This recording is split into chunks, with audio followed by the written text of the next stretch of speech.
Présidente, ministre, collègues, voici cette deuxième lecture qui ne fera pas changer grand-chose à la première, je le crains. Cependant, c'est l'occasion pour nous de confronter les résultats que nous observons avec les prémices de ce qui a été annoncé. Le contexte, avez-vous dit, monsieur le ministre? Eh bien oui, le contexte, au niveau mondial, ce n'est pas seulement les tensions commerciales entre les États-Unis d'Amérique et la République populaire de Chine, c'est d'abord celui d'une insurrection générale des peuples contre les conséquences des politiques néolibérales qui ont été appliquées avec une férocité sans égale dans tous les pays du monde. Ceux qui ont été les plus durement touchés sont ceux qui, aujourd'hui, se sont mis en mouvement. Notre temps est celui de l'ère du peuple et des révolutions citoyennes. Ces révolutions ne sont pas animées par des motifs idéologiques, comme ce fut le cas dans le passé, elles le sont par des choses simples. La société, sous l'emprise des politiques budgétaires néolibérales, ne répond plus aux demandes élémentaires auxquelles les gens sont habitués à recevoir une réponse positive, avoir du courant, avoir de l'eau potable, avoir des soins, avoir ses enfants éduqués normalement. Tout cela est devenu un enjeu, alors que c'était hier encore un acquis social. Alors, bien sûr, continue la confrontation ici entre nous, confrontation idéologique, respectueuse des points de vue de chacun, entre deux visions du monde. Vous êtes toujours persuadés que le ruissellement va se produire si on permet à la fortune de s'accumuler à un bout de la société. Nous sommes toujours persuadés que la politique de l'offre ne correspond à aucun besoin de la société et donc condamnée soit à produire des choses qui ne servent à rien et dont on espère susciter le besoin par la publicité, soit à conduire à des assèchements de moyens, parce que partout on cherche à réduire les salaires, partout on cherche à réduire les prestations publiques, en pensant qu'il faut que les choses s'accumulent à un bout de la société pour ensuite ruisseler sur le reste. Seul vaut en politique, à mon avis, et dans la vision qu'on peut avoir de la société, l'idée que l'économie est au service de l'humain et non l'inverse. Et que donc, seule la politique de la demande a du sens, parce que c'est elle qui stimule l'économie, c'est elle qui stimule l'inventivité, au contraire de la politique de l'offre. Et d'ailleurs, la preuve en a été donnée dans ce pays. Si aujourd'hui la France est la seule à avoir un taux de croissance plus intéressant que celui de tous les autres pays d'Europe, c'est parce qu'elle est le seul pays, avec le Portugal, j'en dis un mot dans un instant, à avoir, du fait d'une lutte sociale, celle des Gilets jaunes, déversé 17 milliards dans la consommation populaire, qui se sont retrouvés intégralement dans notre économie d'une manière positive. En Europe sont appliquées les politiques absurdes initiées par le gouvernement de droite allemand, la restriction partout, et il y a un contre-exemple, c'est le Portugal. Et le Portugal est le seul pays où les acquis sociaux se développent et l'économie est mise en moins grande difficulté que partout ailleurs. Je ne vous dis pas que j'en approuverai tous les aspects, mais j'en approuve l'inspiration.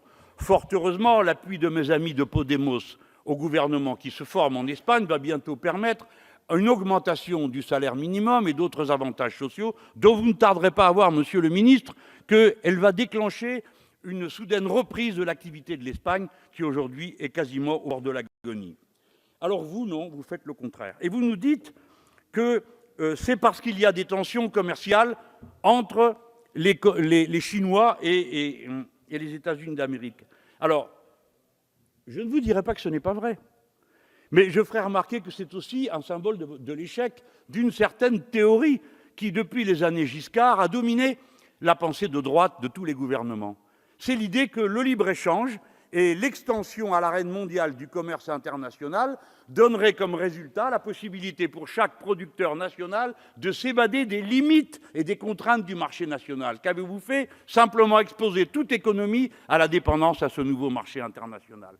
Et dès lors les budgets publics ne sont plus en état, souvent, de jouer le rôle contracyclique qu'autrefois il était possible d'obtenir d'eux et qui était la caractéristique principale de l'économie française.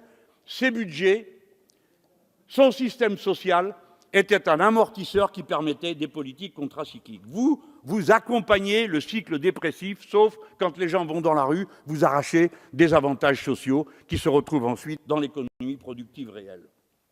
Alors, cette fuite en avant de votre part, je la trouve une nouvelle fois dans ce budget, on vous l'a dit, je vous le répète. Suppression de la taxe d'habitation pour les 20% les plus riches qui jusqu'à présent n'y avaient pas droit, 8 milliards à compenser par l'État. Car tout cadeau fait d'un côté revient dans le budget de l'État et est compensé. Ou bien ça sera compensé par des versements de l'État aux collectivités locales, ou bien ce sera compensé par de la baisse de services publics. Or, la baisse de services publics, c'est à chaque fois l'idée que le service privé va prendre le relais. Ce n'est pas le cas, et quand c'est le cas, ça coûte plus cher que le service public pour toutes les raisons que tout le monde connaît et qui sont simples à comprendre. Le service public ne rémunère pas d'actionnaires, tout service privé a une charge de plus dans son budget, le service qu'il rend à l'actionnaire. Baisse de l'impôt sur les sociétés, 2,5 milliards de moins dans les caisses de l'État. Baisse de l'impôt sur le revenu, 5 milliards d'euros de baisse à compenser également. Ajoutons que pour finir, nous vous voyons vous avancer les uns et les autres d'une génération à l'autre. Cette fois-ci, l'impôt sur le revenu, qui est le seul impôt à peu près juste par rapport à l'impôt injuste, qui est la TVA, pèsera 2,5 fois moins dans les recettes que ne pèse la TVA. On ne va pas tarder à voir arriver le jour où vous nous proposerez de supprimer l'impôt sur le revenu et de revenir à ce qu'était la situation du début du siècle précédent, en disant, après tout ça est injuste, l'impôt indirect est beaucoup plus efficace, et pour l'instant, c'est vrai qu'il rapporte plus puisque vous baissez l'autre, à proportion. Donc, total de cadeaux de toutes sortes, 15,5 milliards. À quoi vous avez ajouté dans la loi Pacte, mais ça ne se voit pas pour l'instant, le fait que les reversements de ceux qui prendraient des pensions privées seraient dispensés à niveau de 70% de leurs recettes d'impôt sur le revenu sur ces 10 revenus-là. Eh bien ça va nous coûter 1 milliard. Total, 16,5 milliards à la charge de tous les contribuables, soit à payer par leurs impôts, soit à voir disparaître en service public. Et si votre réforme de la retraite s'applique, compte tenu de ce que vous avez disposé concernant les plus hauts revenus, ceux au-delà de 120 000 euros par an, cela représentera 7 milliards d'euros de cotisations non versées, dont 4 milliards pour les entreprises, dites-vous, c'est-à-dire pour les actionnaires. S'est-on bien rendu compte que dans la loi telle qu'elle est, la proposition de loi sur les retraites, il y a 4 milliards de cotisations patronales de moins, un cadeau de plus qui représente presque 1,5 fois le cadeau que vous leur avez déjà fait avec l'impôt sur la fortune. Personne n'en parle, je le fais. Au total, cette réforme, elle coûtera 8 milliards à compenser dans les caisses de l'État, si vous le décidez, en toute hypothèse. De toute façon, ce sera 18, 15, 5 plus 8, 23 milliards, mais j'espère que nous arriverons à vous empêcher de faire cette réforme malsaine et mauvaise pour l'économie du pays, qui est votre réforme des retraites. Le haut-commissaire est déjà parti, vous pourriez faire partir le reste de la réforme avec. Comme ça, nous pourrions avoir une discussion plus raisonnable que celle qui est si mal commencée aujourd'hui. Total, coût cumulé sur 3 ans de votre présence, suppression de l'ISF, 10 milliards, flat tax sur les revenus du capital, 5 milliards, baisse de l'impôt sur les sociétés, 15 milliards, taxe d'habitation pour les 20% les plus riches, 8 milliards, baisse de l'impôt sur le revenu, 5 milliards. Depuis le début de ce gouvernement et du mandat de M. Macron, cela représente 43 milliards qui auront été pris à tous les Français pour être donnés à quelques-uns seulement. Alors, dans le budget, il y a à nouveau une réforme de l'APL. 600 000 personnes de plus ne toucheront aucune APL. Comme l'année dernière, elles seront revalorisées, certes, mais en dessous de l'inflation, il faut le faire. En tout, 2 milliards de moins dans les poches des Français sans fortune. Mais le plus grave à mes yeux comme républicain et comme ami de l'idée que l'intervention de l'État est la seule qui vaille, y compris dans l'économie. Je vous ai dit une fois que j'étais collectiviste. Eh bien oui, je le suis. Je crois que l'économie n'a de sens qu'encadrée par des règles. Je pense que sur ce point, peut-être vous pourriez être d'accord avec moi. La liberté totale du marché n'a aucun sens. Donc, s'il y a des règles, il faut qu'elles soient appliquées.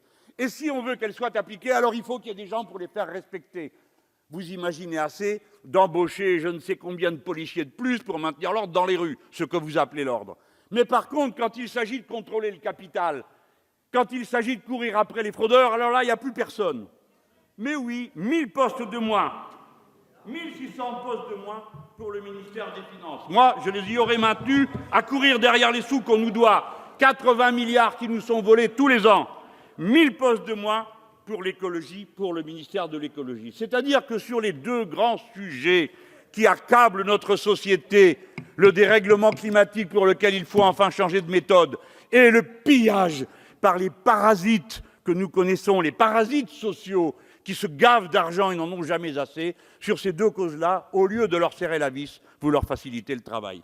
C'est une erreur et voilà pourquoi nous voterons contre ce budget une fois de plus. Merci, Monsieur le Président Mélenchon.